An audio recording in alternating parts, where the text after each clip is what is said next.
In the vast tapestry of the Force, where destiny weaves countless paths, there exists a moment that could have shattered everything we know.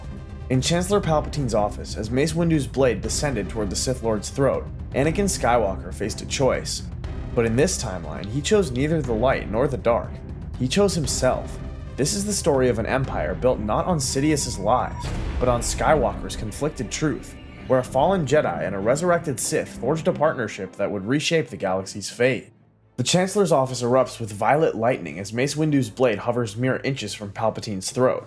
The aged Sith Lord's face contorts in theatrical agony, electricity still dancing from his gnarled fingertips. Master Windu's expression hardens with absolute resolve. This is no longer about justice, but about ending a threat to the galaxy.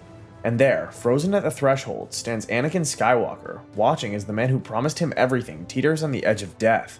But something fundamental shifts in the Force itself. Like a fracture spreading through transparent steel. Time seems to slow. Anakin's hand moves to his lightsaber, and in a microsecond, the galaxy holds its breath. He's too dangerous to be left alive. I know. The blue blade ignites and pierces through Windu's back in a single precise thrust. The Jedi Master's eyes widen, not with pain, but with the crushing weight of betrayal and terrible understanding. His purple lightsaber clatters to the polished floor as his body follows. Palpatine begins to rise, relief flooding his ancient features, electricity gathering in his palms once more. Good, Anakin, good! Now we shall— But Anakin's blade is already carving through the darkness, and through Darth Sidious himself. The Dark Lord of the Sith doesn't scream or rage, he simply ceases, his yellow eyes dimming to lifeless gray as his body collapses like discarded robes. The room falls into suffocating silence, broken only by Anakin's heavy, ragged breathing.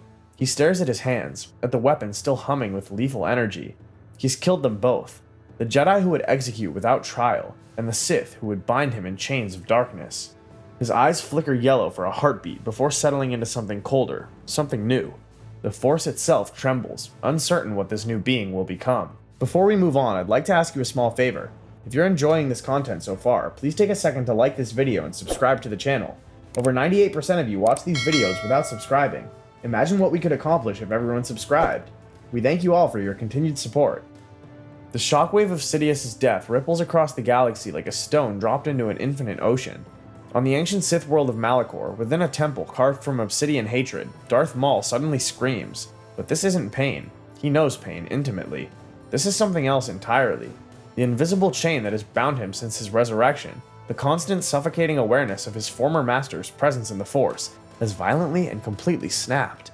Maul collapses to his knees, his cybernetic legs scraping against ancient stone as he reaches out through the Force to confirm what his instincts already know. After all these years, someone actually killed the old fool.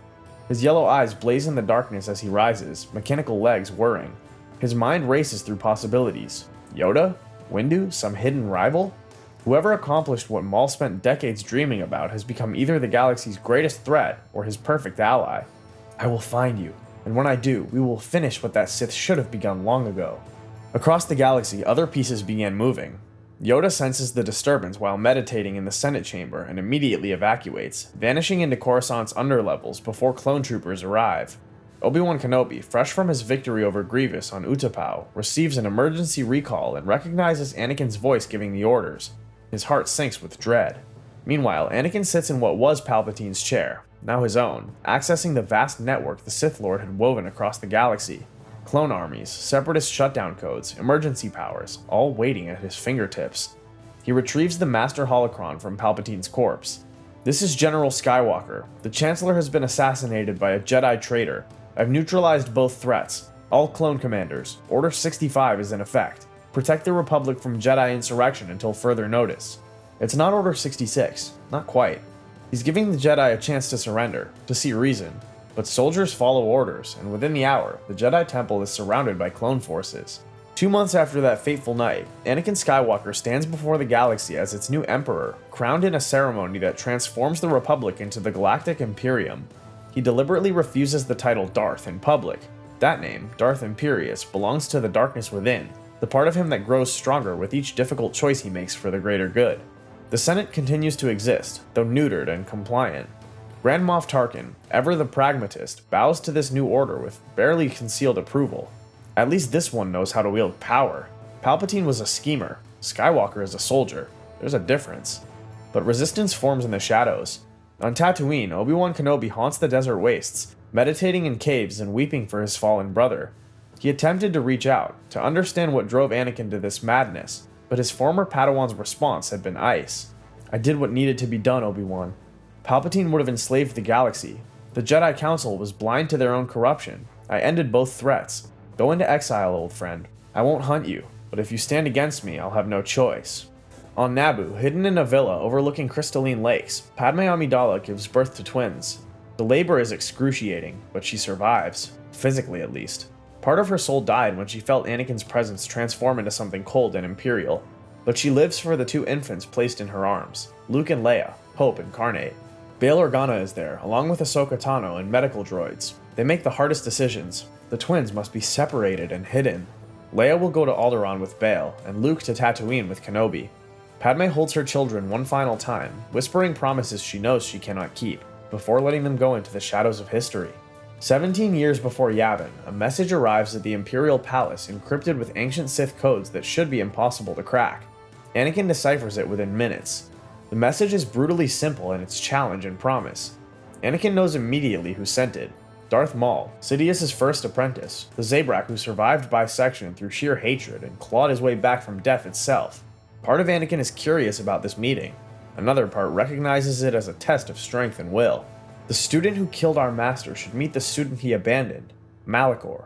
Come alone. So Anakin travels there not as Emperor, but as Imperius. He takes his personal shuttle, tells no one his destination, and arrives on Malachor at the planet's midnight hour. The temple is a wound in the Force itself, a place where ancient Jedi and Sith slaughtered each other in numbers beyond counting.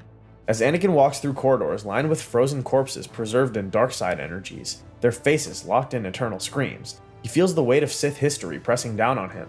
In the temple's heart, Darth Maul waits. The Zabrak has changed, older, more controlled, with cybernetic legs that are works of deadly art. His yellow eyes calculate and measure as he studies the young Emperor. "You're younger than I expected. You're shorter than I expected. Sorry, I'm told I'm not great with first impressions." They circle each other, predators, both, lightsabers unlit but ready to ignite in microseconds. The Force hums with recognition between them. Not hostility, but understanding. Maul sees in Anakin what he once dreamed of becoming. The Sith who ended the endless cycle of betrayal. When their blades finally meet, it's not a duel, but a conversation conducted in violence. Each strike a question, each parry an answer. They're equals, and that surprises them both. The partnership between Darth Imperius and Darth Maul becomes legend in the galaxy's shadows. They refuse to publicly call themselves Sith. That word carries too much historical baggage. But in private meditation chambers and war rooms where they plan the future, they embrace the dark side with an honesty the galaxy hasn't witnessed in millennia. Together, they prove unstoppable, combining Maul's knowledge of criminal underworlds with Anakin's raw power and political authority. They systematically dismantle separatist holdouts, crush pirate cartels, and utterly destroy Palpatine's Inquisitorius program. They're abominations. Darkseid users without conviction to be true Sith. They're slaves in everything but name. Anakin agrees, though part of him wonders if he's any different from these broken Jedi, just wearing different chains. They begin experimenting with ancient Sith knowledge buried in holocrons, Force alchemy, battle meditation affecting entire fleets, techniques for manipulating the Force itself that the Jedi considered heretical and forbidden. But as months turn to years, Maul begins noticing cracks in his master's armor. During a hunt for a warlord on Ryloth, when their target uses Twi'lek slaves as shields, Anakin hesitates for just a moment. Maul notices everything. "You're thinking of freeing them." Anakin frees them anyway, provides transport, credits, protection. It costs the Empire nothing and gains loyalty, but Maul sees it for what it truly is: compassion, weakness, the part of Anakin Skywalker that refuses to die no matter how deep Darth Imperius buries it. Late one night in their training chamber, Maul confronts this flaw directly. "Speak of her again, and apprentice or not, I'll finish what Obi-Wan started on Naboo." He releases Maul, who drops gasping but smiling. The Zabrak has found the weakness now. The ghost of Padme Amidala haunting his master's every decision. The compassion that makes him vulnerable. Maul files this information away carefully, knowing that one day he'll need to exploit it to fulfill the ancient tradition. The apprentice must eventually overthrow the master. 10 years into the Empire's reign, the galaxy settles into uneasy prosperity. Trade routes flow securely, piracy has dropped to historical lows, and the economy flourishes under Tarkin's brutal but effective administration. To most citizens, Emperor Skywalker remains a distant but benevolent figure. Harsh when necessary, but ultimately fair and just. They don't see the cost hidden beneath the surface. Political prisoners, surveillance networks, the slow erosion of civil liberties justified in security's name. But some people see clearly. Some remember what freedom felt like before an emperor's boot. Bail Organa's resistance network has evolved from scattered dissidents into structured opposition. They don't yet call it the rebellion. That name will come later, born from fire and sacrifice. For now, they're simply people who remember that democracy wasn't supposed to have an emperor, regardless of his effectiveness or intentions. He can be reasoned with. I know Anakin. Beneath all that darkness, there's still light. We just need to remind him. On Tatooine, Luke Skywalker grows up beneath twin suns, learning patience and the Force from Obi-Wan Kenobi. The boy doesn't know his father is the Emperor. He believes his father was a navigator on a spice freighter who died before his birth. Obi-Wan has decided some truths are too dangerous to share with a child. But Luke dreams. Visions of lightsabers and starships, and a voice calling across impossible distances. In those dreams, he sees a man in black standing before viewports, staring at stars with infinite sadness. On Alderaan, Leia Organa is groomed for leadership by Bail and his wife, never learning about Padme or the secret of her birth. But Leia is strong in the Force, even without understanding it. She knows when people lie, senses danger before it arrives, and possesses a cold-focused anger that sometimes terrifies her. The Empire's intelligence network eventually traces unusual Force sensitivity to Ahsoka's location. When the report reaches Darth Imperious's desk, he reads it with growing unease. His former Padawan lives and organizes resistance. Maul volunteers immediately for the hunt, calling it his trial. Anakin reluctantly agrees, ordering her captured alive, but both know this is about more than capturing a rebel leader. This is Anakin's past confronting his present. Cordelia's industrial district reeks of ozone and scorched metal. Ahsoka Tano stands in an abandoned shipyard, white lightsabers ignited and humming, watching Darth Maul approach through toxic fog rolling between rusted hulls. His yellow eyes gleam with predatory intent as his dual-bladed lightsaber ignites, casting everything in crimson shadows. They circle each other carefully, predator and prey, neither quite certain which role they occupy in this deadly dance. The Emperor sends his regards, though personally, I think he should have let me kill you. Mercy is weakness. You're Darth Maul. I thought Obi-Wan killed you. Death didn't take. I'm stubborn that way. The duel erupts like a storm breaking. Maul is poetry written in violence, his weapons spinning in patterns that seem to defy physics and possibility. But Ahsoka is water itself, flowing, adapting, always moving and never where he expects. Their blades clash in sprays of light while the Force screams around them. As they fight through the shipyard, destroying equipment worth millions of credits, Maul speaks between strikes, trying to unbalance her mentally while pressing his physical advantage. He mentions how Anakin speaks her name in troubled sleep, how regret haunts the Emperor in ways power can't heal. Ahsoka sees her opening and takes it decisively, disarming Maul by sending his lightsaber spinning into darkness. But instead of finishing him, she deactivates her own weapons. She extends her hand in a gesture of alliance, trying to recruit him to help save Anakin's soul. Maul stares at her, cradling his wounded arm, genuinely uncertain, because he's seen those moments too, when Imperius becomes Skywalker again, when the Emperor shows mercy that makes no tactical sense, when the Sith Lord frees slaves who should be abandoned to suffer. The Force screams a warning. Ahsoka rolls as blaster fire erupts from shadows. Imperial Death Troopers, Maul's backup contingency. She vanishes into Corellian night, leaving Maul behind with more questions than answers churning in his mind. 5 years before the Death Star becomes operational, Anakin Skywalker finally learns the truth that shatters his carefully constructed reality. It arrives buried in a routine intelligence report about Force-sensitive individuals scattered across the galaxy. Two names stand out like supernovas: Luke Lars, a moisture farmer's nephew on Tatooine, and Leia Organa, Princess of Alderaan. Both exhibit unusual abilities far beyond normal humans. Both are approximately the right age. Anakin's hands tremble violently as he reads. He reaches out through the Force, extending his awareness across impossible light years, and he feels them. Feels her. Padme's unmistakable presence woven into their Force signatures like a genetic fingerprint. His children live. The revelation doesn't heal him. It breaks something fundamental. Everything he built, every choice he made, every sacrifice he justified was to protect Padme and their family. But she had hidden them from him, raised them in secret, denied him his own children. The betrayal burns hotter than Mustafar's lava rivers ever could. Darth Maul watches his master's psychological descent with calculating yellow eyes. This is the moment he's waited for patiently, when Imperius becomes full Vader, when Skywalker finally dies and only the Sith Lord remains. You should eliminate them. They're threats to your rule. They're my children! They're weapons your enemies will use against you. The Rebel Alliance will recruit them, train them, use your love as a blade against your throat. Kill them now, before they become... The Force crushes Maul against the wall with invisible hands that crack his ribs and squeeze life from his lungs. Anakin stands, rage pouring off him in waves that make the air shimmer and distort. He releases the Zabrak, who crumples gasping to the floor. But there's no remorse in Maul's yellow eyes, only cold calculation. He's seen the fatal weakness now, knows exactly how to exploit it when the time comes. In following weeks, Anakin becomes obsessed, watching holo recordings of Luke and Leia, studying them for traces of himself and Padme. Meanwhile, Obi-Wan feels the change rippling through the Force and knows Anakin has discovered the truth, so he reaches out, breaking years of silence, sending a message through the Force that only Anakin can hear, reminding him that the children are innocent and shouldn't pay for their father's mistakes. The ruined Jedi Temple has stood empty for 15 years, a monument to failure preserved at the Emperor's command. Chambers where younglings once trained in peace are silent now, their walls scorched by fire and violence. This is where Darth Maul chooses to make his final stand against his master, sending a message that uses Anakin's children as bait to ensure he comes alone. Anakin arrives at midnight, and the temple feels fundamentally wrong, darker, corrupted by accumulated death and abandonment.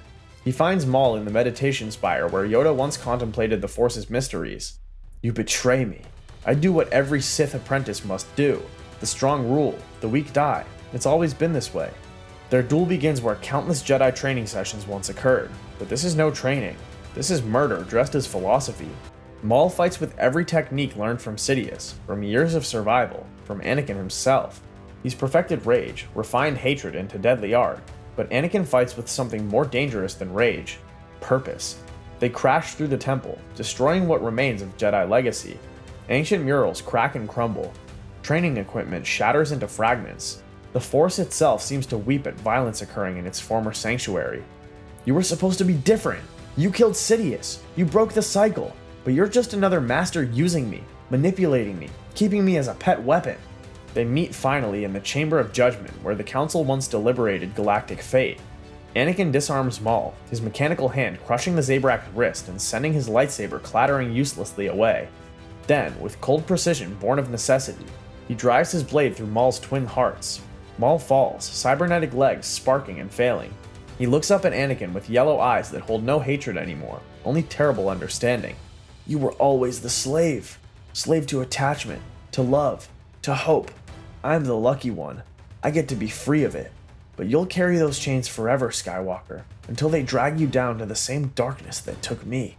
His eyes dim and close forever. Anakin stands over the body, lightsaber still humming in the silence, realizing Maul was right about one thing. He remains a slave, not to Jedi or Sith, but to his own impossibly divided heart. The Death Star project files sit on Anakin's desk, awaiting his signature to authorize construction. It's Tarkin's obsession, a battle station capable of destroying entire planets, the ultimate symbol of Imperial absolute power. All Anakin needs to do is sign one document, and construction begins immediately, but he can't bring himself to do it. Months have passed since Maul's death in the temple ruins. The Empire functions perfectly, without him needing to make any real decisions anymore. The machine he built runs itself now, sustained by fear and efficiency in equal measure.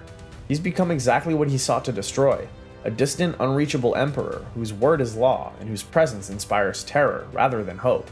A shuttle lands at the Imperial Palace requesting audience with the Emperor. The passenger identifies as Senator Leia Organa of Alderaan. Anakin stares at the notification for 10 full minutes before accepting. He's watched his daughter in countless holo recordings, but never in person, never this close. She enters his throne room with her head held regally high, every inch the princess and senator she was raised to become.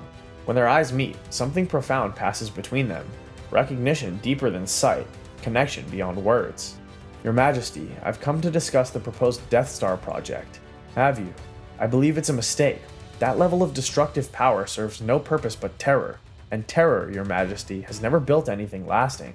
They talk for hours about policy, power, the fundamental nature of government. Leia argues with passion and piercing intellect, never backing down, never showing the fear lesser beings display in his presence. Anakin realizes he's enjoying this conversation more than anything in years. He sees Padme's fire in her, his own determination, something entirely unique that takes his breath away. The audience ends, and Leia departs. Anakin sits on his throne for hours afterward, staring at nothing, thinking about everything. The next day, he pilots his personal ship to Naboo, to the lake house where he and Padme held their secret wedding ceremony. The building is maintained, but empty. A museum to love the galaxy doesn't know existed. And Padme is there, older, grayer, wearing simple clothes that hide her from galactic notice. When she sees him, she doesn't run or hide. They stand in silence, years of pain and love and regret hanging between them like a physical barrier. Then Padme steps closer, studying his face with eyes that still see past his masks. She takes his mechanical hand in both of hers and speaks truth he desperately needs to hear. That night, Anakin makes 3 galaxy reshaping decisions. He cancels the Death Star project permanently, redirecting its resources to infrastructure and education. He begins systematically dismantling the surveillance state, returning civil liberties gradually but inevitably. And he announces his abdication, not immediately, but transitioning over 5 years to a constitutional monarchy with real democratic representation. On the day of his final announcement, Anakin stands before the Senate and speaks truth. I killed Emperor Palpatine to save the galaxy from tyranny, but in doing so, I became a tyrant myself. Power without accountability is just another form of slavery, so I'm setting us all free. The galaxy erupts in chaos and celebration equally. Luke and Leia meet their father on a neutral space station, with Obi-Wan and Ahsoka as witnesses. The reunion is awkward, painful, incomplete. Too many years of lies and absence to overcome with single conversations. But it's a beginning. Anakin tells them he's leaving for the unknown regions, to face threats the Empire never addressed, to do some good with whatever time remains. The last image the galaxy has of Emperor Skywalker is his ship jumping to hyperspace, bound for regions no star charts contain. Some say he died out there alone. Others claim he became legend, a mysterious figure who appears when darkness threatens and vanishes when danger passes. But those who knew him best understand the truth. Anakin Skywalker became what he always was, a man trying to do good in a galaxy that makes doing good almost impossible. Neither Jedi nor Sith, neither hero nor villain, just human, and in the end, that was enough. His legacy remains complicated, his choices questionable, his methods unforgivable to many, but in the end, he chose hope over faith, freedom over control, possibility over certainty. If you enjoyed this journey into the shadows of what might have been, remember to hit that subscribe button and join us for more explorations of the infinite possibilities within that galaxy far, far away. May the Force be with you, always.